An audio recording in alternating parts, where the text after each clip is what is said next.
you don't have to agree with me. You know what I'm saying? But this is important for the whole thing. You got to be part of the conversation. This man, my man right here, he knows he stays in the conversation. What's up, T? What's going on, my man? How you feeling? How you doing? I'm good. I'm on top and rising, man. Couldn't be better. It's so crazy. I'm on a love frequency, but you know I got a mean toxic side to me. And nigga, when I be throwing that Playboy on, I can leave that bitch on motherfucking repeat. Nah, thank you. Just let it really do its thing. For sure. And that's crazy.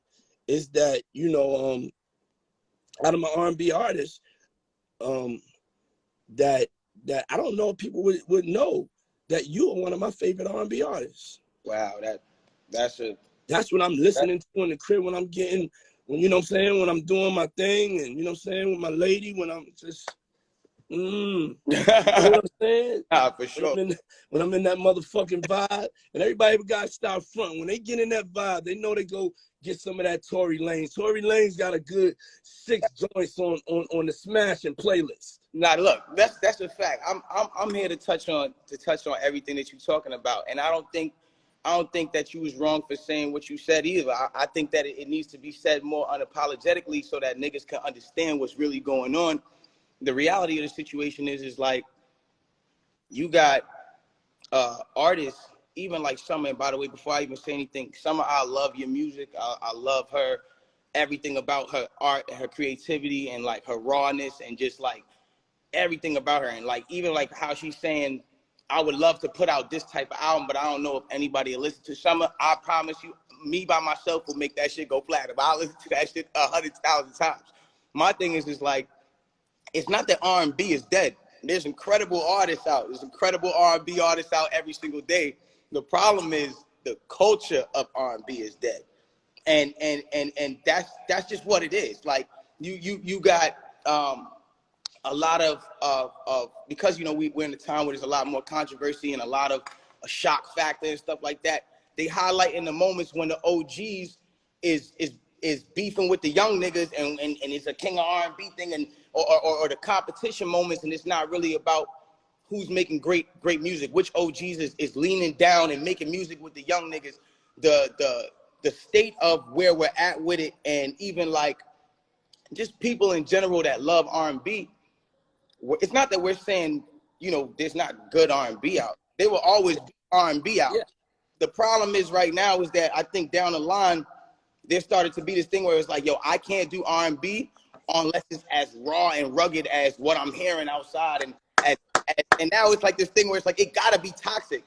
Yo, as a nigga who started and been doing this toxic shit for about 8-9 years on the R&B, it don't gotta be toxic, my nigga. I wanna hear about love again. I wanna hear about, you know what I'm saying? I wanna be able to, there's not a moment. The problem is like, I feel like there's not enough moments in R&B now. There's not enough times where we able to be. There was always a moment in the club when you used to be chilling with your girl or something, and you reach for her face and you singing the music in her face, and there's not the moment for that no more. You feel what I'm saying? So it's the culture of it that I think is dead. It's not the I think there's incredible artists out right now, but it's the culture and it's the direction and where we're going with it. It's only going to a place that's like this dark, like, not about love thing, where it's just about and then, you know what I'm saying? And I'm a nigga who make that type of music, but I'm even saying like, yo, I'm even like at a place where it's like, I want to do something different. Hence why my last project was Alone at Prom. And it was nothing like anything that niggas was doing, because I was like, yo, you know what? Fuck these niggas. It's not like niggas is playlisting me anyway, nigga. I'm just drop my shit, niggas. Fuck these niggas. And from that point on, and I'm gonna let every artist notice, and every R&B artist notice, the second that I decided to say, fuck this shit and fuck what you niggas was talking about, I'm gonna drop this, I'm gonna go all 80s on niggas, I'm gonna do some shit niggas ain't even doing. Right. That was the moment that people looked at my music and were like, yo, this is some of the best music that you've ever released. And if I didn't take that time and I didn't take that moment to say, yo, fuck it, I'm gonna be fearless, it wouldn't be nothing for niggas to look at and be like, yo, I'm gonna be fearless too. Yeah.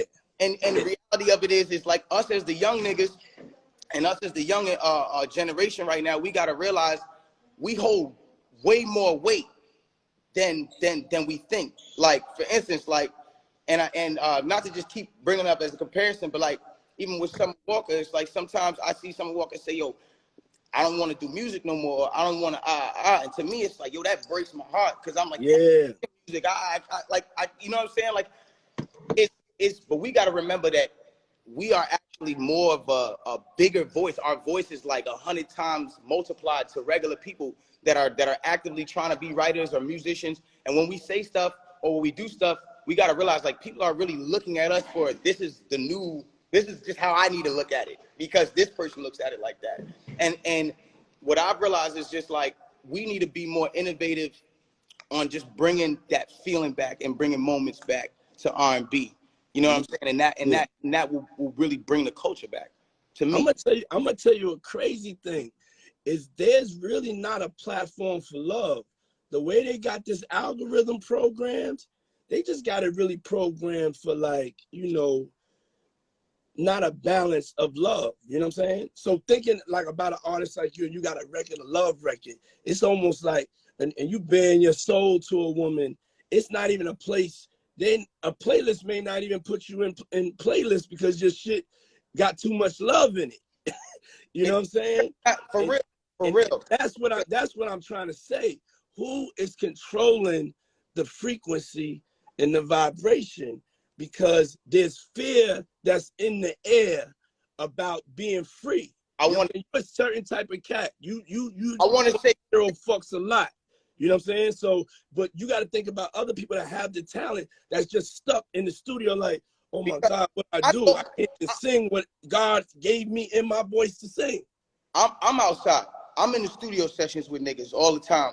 And sometimes I'll go into an OG nigga session, like one of the big R&B, I ain't saying no names or nothing, but I'll go into like one of the niggas from our time, and it'll be like, yo, I can't wait to make music with this nigga. And this happened countless times. I go in the studio, and when I get there, it's always this hesitation of like, yo, listen to these records. The records are always great. They sound like how they used to sound. They may not sound like how our records sound, but they sound like how they're supposed to sound. And the music that's supposed to, that I feel like some of the OGs are supposed to be releasing, it's like this hesitation, like this. It's like, yo, nah, I'm out of tune with what you're doing. I want to do what you're doing. And I'm like, nigga, I want to do what you're doing. The fuck are you talking about? But what niggas don't understand is like, we're only doing what we're doing because I feel like some of the OGs never really leaned down to show us how to do what they did. It just became this thing where it's like, now the OGs want to, it's just like, nah, if our shit isn't dark and toxic, then it's not going to go right. Yeah. It's like, nah, nigga, we need the advice. We need all of the 2 cents that you have that shows us how to make records, that shows us how to do harmonies again, that show us how to make shit sound great.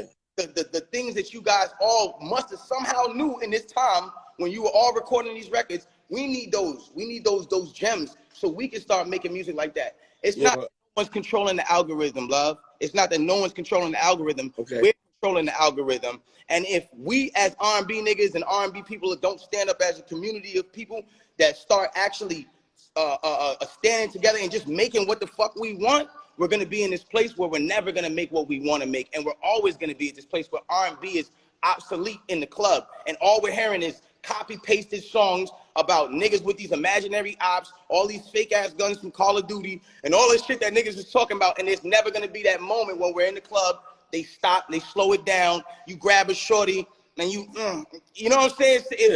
There's not that time. You know, so the innovation has to be re-brought out from not only the OGs, but even us as the young generation of all of us doing R&B. And niggas got to do this one thing too. The R&B niggas is bougie. Stop that shit. We all need to work together. The problem is there's a lot of bougie shit going on. Because it's only some of us out, it's like, nah, I'm competition with that nigga because it's a scarcity of us.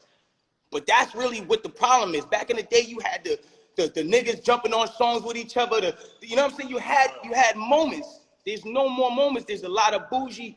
I don't know if I should. It's not like how it used to be. The unity needs to be back into our community. I don't mean to run. I'll put you on that, and that's what this is really about. As I hear you talk about like OGs versus this and that, let's stop that right there. You know what I'm saying?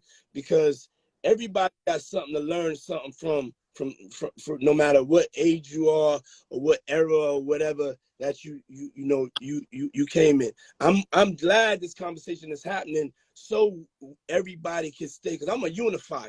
You know what I'm saying? I'm not anybody that wants to like break people up or have us against each other, the different subgenres and the different styles. That's not the purpose. Is me recognizing and saying, like, you could be freer.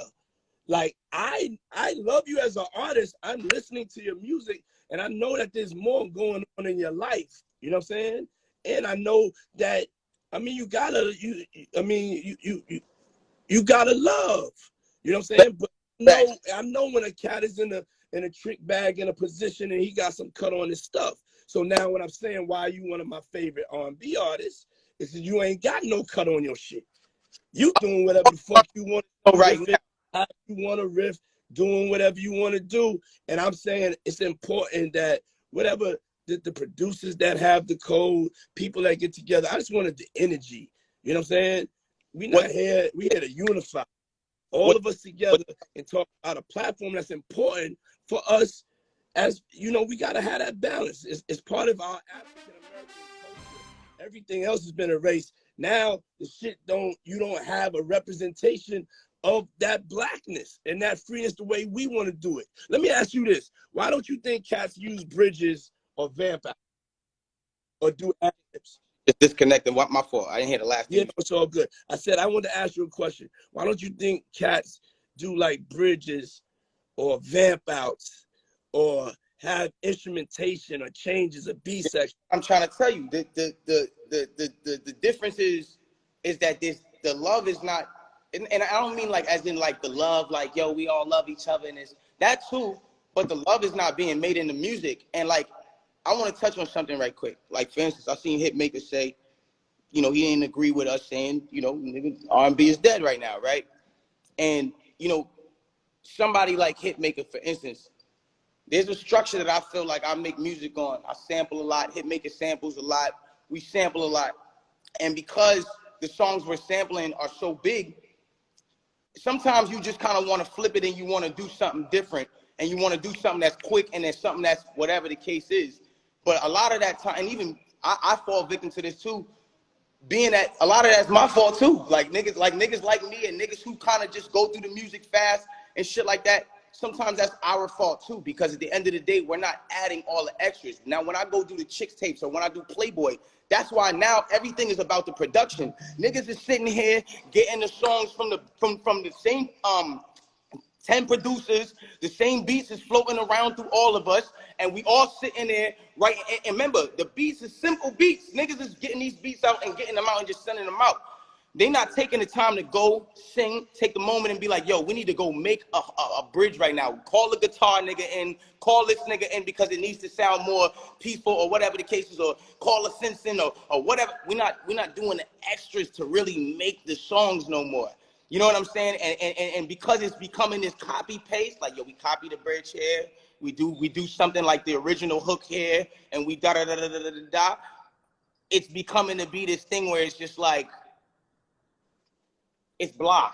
And I think what niggas have to understand, and I'm telling y'all this just because I'm a nigga who really samples the whole industry right now, dog. There was a time when niggas said, yo, Tory, do not sample these type of records because they're too big. Like, it was like, of course, a lot of your records too. Like, yo, niggas don't touch this record because don't touch a Shanti Foolish. Don't touch this type of record over here. It's too big.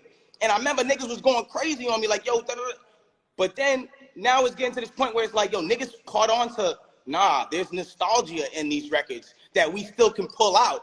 Now it's gotten to this carbon cut thing where niggas have gotten to a place where they simplify it and we're really living off the fact that the beat is the fucking sample of something we love. We don't even fucking like the song. We like the sample. We love the sample. We're in love with the sample, my nigga. Yeah. I'm hearing like 10 drill songs right now with amazing samples from everybody. And I don't know if I truly love the songs or if I love the samples. I love the samples though. That's really what it is. Because as a person and as an artist, you got to understand, like, I rap and sing. But when I'm doing R&B, what I'm referring to and what I'm going and what I'm pulling from are the places where these samples are coming from. It's that golden era of R&B. Now we're getting to a point where it's like, yo, if I just come up with a sample right now that everybody used in 2004, Yeah. I throw some drills on this joint right here. Yeah. I put a hook, say a little bit of dumb shit, boom, send it out. It's carbon cut, let's go. You know what I'm saying? Or Yeah, better yet, I make this a new rap song and I even will put the fucking sample of the actual original hook of the original song that I like as the hook.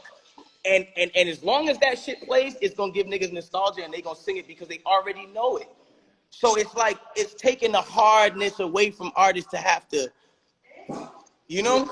Yeah. So I definitely want to make sure that everybody knows that I give respect to all of the subgenres. Everybody doesn't have to sound the same. You ain't got to have the same style. You know, all I'm pushing for, though, is I'm introducing the love era. That's why I'm having a conversation. You know what I'm saying? Sure. And I'm definitely here. If anybody any young artist want to work, want to produce, want to talk about even anything that I could share, because it is about teaching about song structure, arrangement, and different things like that a lot of cats ain't get. It's only a couple of people. We got Jermaine Dupri coming on a little later. He's going to be speaking about shit. But I definitely think this is a great time, since it got everybody so fueled up. Like, okay, is he talking about like old R&B versus new R&B? Nah, okay, the conversation is that we talking. Now let's come together and let's make some music for the ladies. Let's make some music to make love to. Let's make some music to have foreplay. Your niggas is moving too much. You're not taking your time. You're not caressing her. You're not even letting the record breathe, B. You're not letting the record breathe. And then you motherfucking going back and being dirty. For sure. And you're not happy. You know what I'm saying? And R&B is about making her happy. And that's my thing. And that's my opinion. That's my opinion. That's where it starts at, or from even a female perspective, the vulnerability. Yeah. But as you know, what I'm trying to bring to the game is something for us to, you know, to connect with. Yeah. You know what I'm saying? A frequency, a way a male and female could connect. It's where you could be on the motherfucking Cogsway or going up. You know what I'm saying? The FDR. Queen Naj just said it the best. Niggas is just it's gotten to a place where in our generation we just scared to love, or we scared to be vulnerable enough to show that we're in love. Like, you get what I'm saying? And the thing about it is, I'm a tough nigga. I'm from where I'm from. I be in love, yo. You feel me? Like, these songs don't come out of nothing. Like, a nigga be in love. A nigga be nigga, you love hard over shit. You got some real love hard bars. Yeah, exactly. You know what I'm saying? So again, I'm gonna let you get back to what you're doing. I just wanted to touch on those points because I always felt like, yo, these may be the defining factors in us as youngins and us as young people right now, including you, all of us, just in our generation right now, just being young and vibrant enough to be outside and bringing that feeling back. And so if we all come together and again, I hate to make this rhyme, but put more unity in our community, if R&B, I think right now will step to the forefront and it'll be what it's supposed to be. Because the reality of it is, when you talk about the algorithm and you say, yo, this is turning into this, the reality of it is, the reason why they stopped us from doing R&B is because it was the one thing, no disrespect, that the niggas had that white niggas wasn't really able to do like us. So they took it out because it was the one thing. White niggas can rap, they can sing too. White people can do everything. I'm not taking away. But this was the one thing we had that came from soul, came from our situation, came from our structure, community. Yeah, and that's my big fire, passion, motivation, is that, like, I saw that taken away.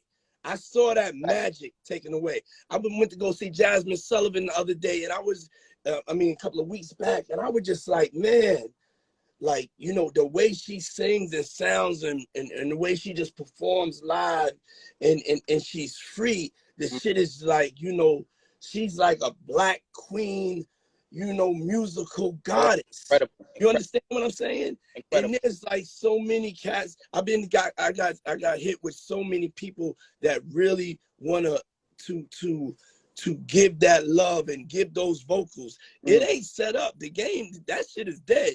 If you come out and put out like a 4-minute song and you're going to showcase your vote, you ain't going to have nowhere to play that. That's a fact. That's what I'm talking about. And the shit gotta stop. Who killed on? We not gonna let them kill it because we gonna come together. Yo, Tory, I'm finishing up my album.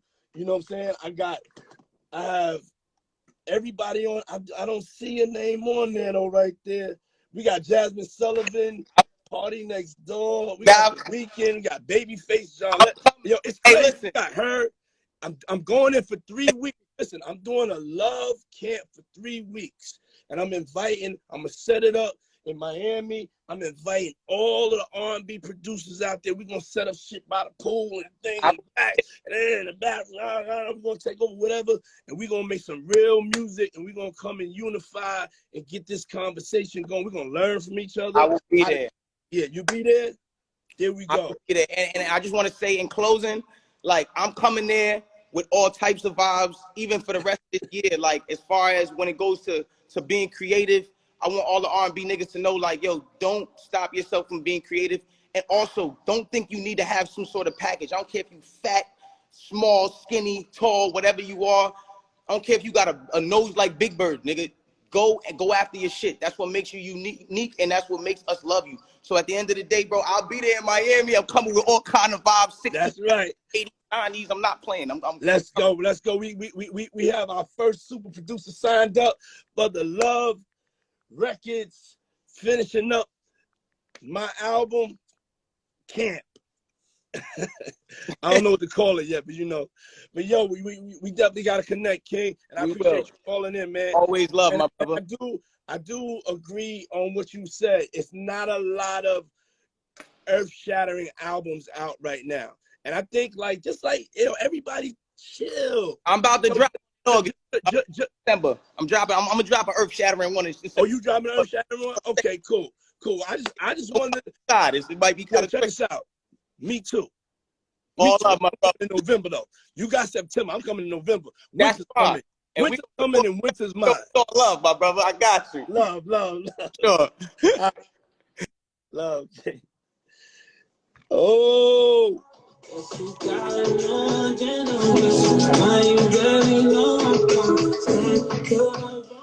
See?